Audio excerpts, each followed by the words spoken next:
성경 말씀 에스라 10장 1절에서 7절입니다.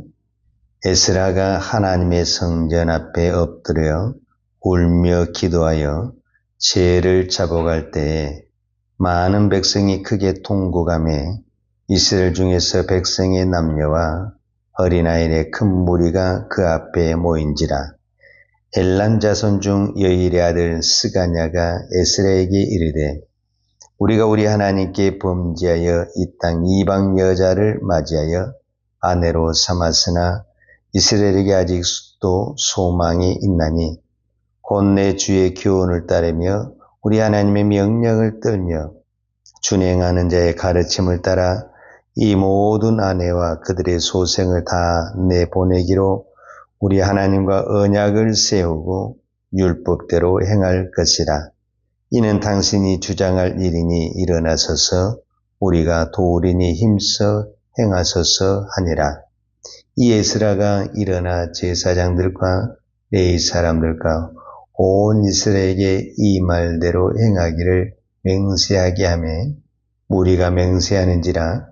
이 에스라가 하나님의 성전 앞에서 일어나 엘야십의 아들 요나단의 방으로 들어가니라.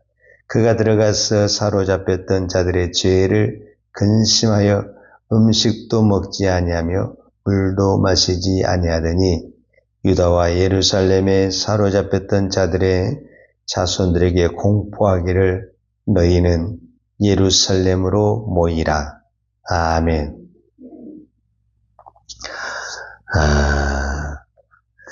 에스라 오늘 우리가 10장을 보았는데 에스라 1장과 10장을 보면은 어떻게 성경이 이렇게 기록이 됐을까라는 것을 우리가 보게 됩니다. 에스라 10장 1절이 이제 어떤 부분에는 마지막 장이잖아요. 10장이니까. 그런데 에스라가 하나님의 성전 앞에 엎드려 울며 기도했다 그랬거든요. 여기서 그냥 보통 울면서 기도하다 이렇게 표현할 수도 있지만 통곡하면서 기도하는 거거든요. 그런데 우리가 잘 아는 대로 에스라 1장은 어떤 부분에서는 기적을 기록하고 있거든요. 에스라 1장 1절에 보게 되면 바사왕 고레스 온년에 여호와께서 에레미야 입으로 하신 말씀을 응하게 하시려고 바사왕 고레스의 마음을 감동시키매 제가 온 나라에 공포도 하고 조서도 내려 가로되 바사왕 고레스는 말하노니 하늘의 신 여호와께서 세상 만국으로 내게 주셨고 나를 명하사 유다 예루살렘 전을 건축하라 하셨느니. 그러니까 이스라엘 백성들이 바벨론 포로로 가서 70년이 되었는데 아무런 거기서 돌아올 수 있는 힘이 없었어요. 그런데 갑자기 하나님이 그때 당시 바사왕 고레스의 마음을 감동을 시켜가지고 내가 왕이 된 것은 하나님이 나를 왕으로 세운 것이다. 그리고 그 하나님이 나에게 명령을 해서 그 하나님의 성전을 지으라고 그랬다. 이거는 일반 사회에서 일어날 수 없는 사건이거든요. 어떻게 한 나라의 왕이 포로민을 다 보내주면서 그들이 섬기는 신을 건축하라고 성전을 건축하라고 이렇게 말할 수가 없어요. 이거는 전적인 하나님의 기적이고 하나님의 능력이죠.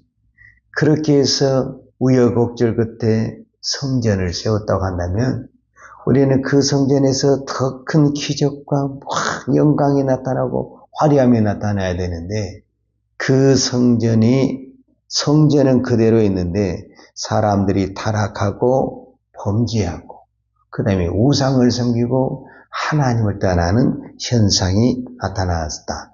그것을 본 에스라 마지막 장에 와서 그 성전 앞에서 통곡하며 울고 있는 모습을 보게 되는 것입니다.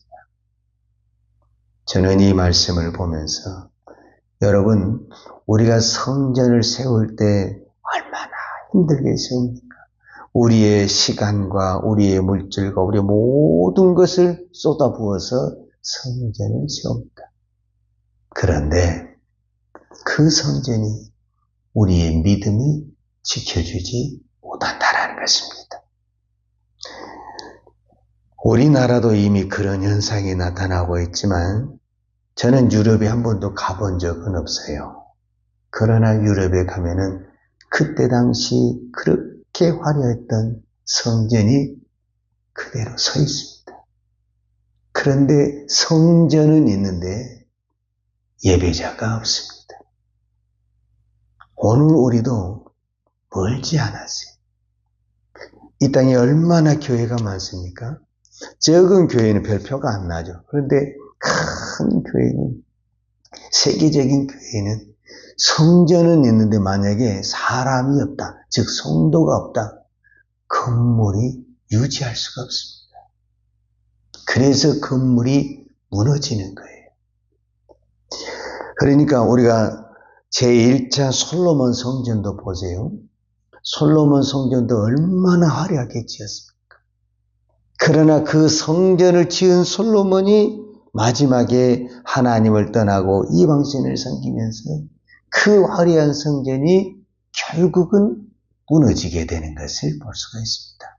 그러니까 우리는 성전을 짓는데 목숨을 걸지 말고 우리의 믿음을 세우는데 목숨을 걸어야 됩니다. 왜냐하면 눈에 보인 성전이 우리의 믿음을 지켜주지 못합니다. 우리의 믿음을 지켜주는 것은 하나님의 말씀이고 하나님의 은혜입니다. 그래서 오늘 또 우리가 기도하고 또 기도하는 것은 눈에 보인 성전이 우리의 믿음을 지켜주는 것이 아니라 하나님의 말씀이 지켜주고 하나님의 은혜가 지켜주기 때문에 우리는 날마다 하나님의 은혜를 사모하고 그 은혜로 하나님의 말씀을 붙들고 있을 때 우리의 믿음이 식어지지 않는 것입니다. 여러분, 이 에스라 1장과 에스라 10장의 이 사이가 몇 년이냐면 약 80년입니다. 80년. 그러니까 1장에서 성전을 수룹바벨을 중심으로 해서 성전을 건축하는 그 시기, 그 다음에 에스라가 돌아와서 이 성전을 바라보는 이 시기가 간격이 약 80년이에요. 이 80년 만에 성전은 어떻게 세워져서 그대로 있는데 사람들은 다 이방으로 빠졌다라는 것을 봤을 때 한 세대가 넘어가면은 결국 신앙이 무섭게 변질되는 것을 볼 수가 있는 것입니다. 그러면 왜 이런 현상들이 나타났는가? 결국은 혼합 때문에 그렇습니다. 그러니까 신앙은 어떻게 해서든지 순수하게 가야 됩니다. 근데 혼합이 되는 순간 처음에는 좋은 것 같지만 결국은 믿음이 무너지고 신앙이 무너지게 되어 있습니다. 그래서 이 시대의 가장 무서운 신앙이 혼합, 연합. 얼마나 듣는 귀로는 참 좋은 의미지. 우리가 연합해야 된다. 같이 협력해야 된다. 그런데 이것이 협력을 해야 될 것이 있고 안 해야 될 것이 있다라는 거죠. 그러니까 이렇게 생각하면 이해가 더 쉽습니다. 자, 이스라엘 백성들이 70년 만에 바벨론 포로에서 돌아왔습니다. 이 땅에 아무도 없었다고 한다면 문제가 안 생겨요. 근데 이미 포로로 끌려가지 않는 사람들이 있어요. 돌아왔는데 포로로 끌려가지 않는 사람들이 있어요. 그 다음에 또 아수르나 다른 이방에서 이주한 사람들이 있어요. 그런 사람들이 이미 무엇을 잡고 있냐면 터를 잡고 있어요. 그러니까 바벨론 포로에서 돌아온 사람은 분명히 이것이 내 땅이고 내 집인데 이미 여기서 70년 동안 내 집처럼 살고 있는 그 사람들이 있기 때문에 이 텃세가 보통 심한 게 아니에요. 그래서 성전을 짓면서도 방해가 일어났고 중단이 된 이유가 뭐냐면은 이 텃세가 있는 거예요. 텃세가. 이미 70년 동안 여기서 살고 있던 그 사람들이 70년 만에 돌아왔다서 다 내주겠어요? 누가 내주겠습니까?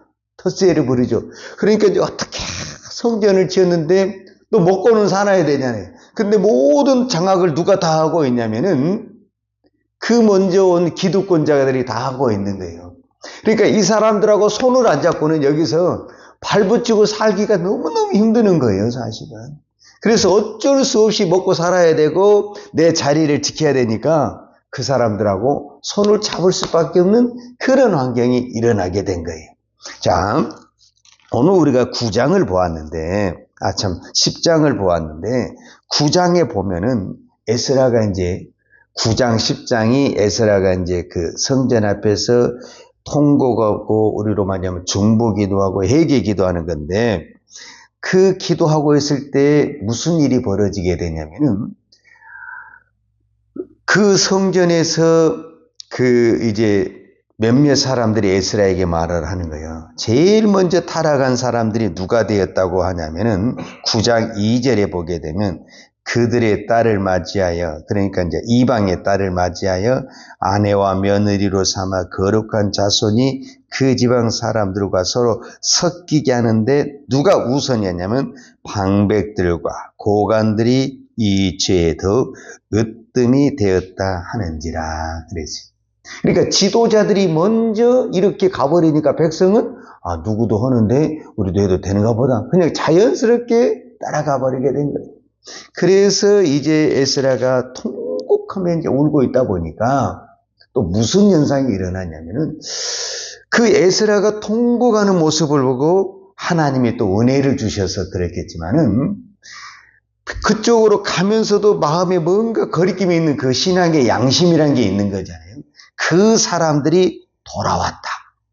하나님 앞에 돌아오고 에스라 앞에 돌아왔다. 이것이 이제 오늘 10장 1절입니다. 에스라가 하나님의 성전 앞에 엎드려 울며 기도하여 죄를 잡아갈 때에 많은 백성이 크게 통곡하며 이스라엘 중에서 백성의 남녀와 어린아이의 큰 무리가 그 앞에 모였다. 그 앞에 돌아왔다. 이렇게 표현하고 있거든요. 그러니까요, 성전이 국가가 무너지는 것도 한 사람, 세워지는 것도 한 사람입니다. 우리가 얼마 전에 역대하의 역사를 보았지만은 왕 한 사람이 하나님을 잘 섬기면 온 나라가 강해지는 것입니다. 근데 왕 한 사람이 이방신을 떠나고 율법을 떠나고 하나님을 떠나면 나라에 막 전쟁이 일어나고 막 나라가 망하지를 않나, 다 빼앗기질 않나, 그냥 나라가 쑥대밭이 되는 거예요. 그래서 한 사람, 아무도 없는 것 같아요. 내가 기도하고 내가 예배하고 내가 전도해도 아무도 없는 것 같아도 나 혼자라도 이거를 굳굳하게 지킨다. 그러면 하나님이 반드시 도울 자를 보내주십니다. 그런데 우리가 오해하지 말아야 될 것은 나 혼자 기도하잖아요. 그러면 대부분의 사람들이 이렇게 생각을 해요. 아휴, 기도하는 사람이 없어. 전도하는 사람이 없어. 다 혼자 하는데 너무 힘들어. 우리가 이렇게 생각할 수가 있거든요. 그렇지 않습니다. 내가 기도를 안 하잖아요. 다 기도를 안 한 것 같아요. 내가 전도를 안 하잖아요. 그럼 다 전도를 안 한 것 같아요. 그런데 내가 깨어 기도하고 내가 깨어 전도하잖아요.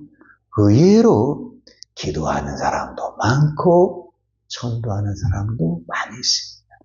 그러니까 없는 것 같지만 곳곳에 하나님의 사람들이 많이 있다는 것을 우리는 깨닫게 된 것입니다. 자, 우리가 잘 아는 대로 열왕기상 19장에 보면 이때 유명한 선지자가 나오는데 엘리야라는 선지자가 나옵니다. 그때 엘리야가 막 기도해서 하늘에 불이 떨어지고 그 바알 선지자들 다 물리쳤는데 그때 이세벨이 자기를 죽이려고 할 때 도망가서 하나님께 뭐라고 기도한지 압니까? 내가 이렇게 하나님을 섬기는데 하나님을 섬기는 사람이 나 혼자밖에 없습니다. 차라리 나 혼자 이걸 이겨낼 수가 없으니 나를 죽여주세요. 그렇게 기도했어요. 그랬을 때 하나님이 뭐라고 말을 하냐면 하나님이 이스라엘 나라 가운데 바알에게 무릎 꿇지 않냐고 바르게 입맞추지 않냐고 오직 하나님을 섬기는 사람이 7,000명이나 있다. 이렇게 말을 했습니다. 오늘 이 민족이 어떤 부분에서는 에스라의 시대나 또 엘리야의 시대보다 더 타락한 이 시대입니다. 그럼에도 불구하고 이 교회가 세워져 있고 이 나라가 든든히 세운 것은 하나님이 보이지 않는 그 사람들이 전국에 흩어져서 날마다 새벽을 깨우며 천적을 깨우며 저는 기도하고 있다고 믿습니다. 오늘 이 새벽에 나 혼자 기도한 것 아닙니다. 내가 기도한 것보다 더 통과가며 더 많이 기도하는 종들이 이 땅에 얼마나 많은지 모릅니다. 하나님의 사람들이 전국에서 지금 이 새벽을 깨우며 기도하고 있습니다. 그 기도의 힘으로 오늘 이 풍전등화와 같은 이 민족이 든든히 서 있는 줄로 믿습니다. 기도하십시다. 하나님 아버지 감사합니다. 오늘 또 우리가 이 새벽에 기도하면서 우리만 기도한 것 같고 나만 기도하는 것 같지만 내가 알지 못하는 곳에 하나님의 숨겨진 주의 종들이 생명을 걸고 목숨을 걸고 하나님의 나라를 위해서 하나님의 교회를 위해서 이 나라의 이 민족을 붙들고 기도하는 줄로 믿습니다. 오늘 또 이 기도를 주님이 받으시고 이 민족을 붙들어 주시고 살려주신 아버지 하나님 감사합니다. 오늘 또 내가 이 새벽에 기도하는 것을 가지고 교만하지 않게 도와주시고 이 새벽에 기도한 것을 가지고 자랑하지 않게 도와주시고 더 엎드려 기도하는 기도의 종들이 되게 하여 주옵소서. 오늘 또 이 걸어간 주일 하나님 앞에 새벽 시간부터 온전히 드릴 수 있도록 은혜 주신 아버지 하나님 감사합니다. 내가 이 새벽에 기도하는 것도 내 힘이 아닙니다. 하나님이 은혜 주시지 않으면 하나님이 믿음 주시지 않으면 우리는 이 새벽을 깨우며 기도할 수 없습니다. 모든 것이 하나님의 은혜임을 믿고 오늘도 하나님 앞에 감사하며 하나님의만 붙들고 나아갈 때 하나님이 때를 따라 돕는 자를 붙여주시고 때를 따라 은혜를 주시고 긍휼히 여겨주시고 회복하는 거룩한 영을 부어주실 줄로 믿습니다. 오늘도 이 새벽에 기도한 종들의 기도를 주여 들어주시고 응답하여 주시옵소서. 예수님의 이름으로 기도하였습니다. 아멘. 여호와는 내게 복을 주시고 너를 지키시기를 원하며 여호와는 얼굴로 내게 비추사 은혜 베푸시기를 원하며 여호와는 얼굴을 내게로 향하여 드사 평강 주시기를 원하노라. 이제는 나 같은 죄인을 위하여 십자가에 돌아가신 우리 주 예수 그리스도의 은혜와 아버지 하나님의 그 크신 사랑과 성령님의 풍성한 은혜가 오늘 또 오직 믿음으로 기도하며 살기를 원하는 사랑하는 주의 종들 머리머리 예와 이 나라의 민족과 한국 교회에 온 열방에 이 생명의 복음을 증거하는 선교사님들 예와 사랑하는 주의 자녀들 머리 위에 이제로부터 영원토록 함께 있을지어다. 아멘.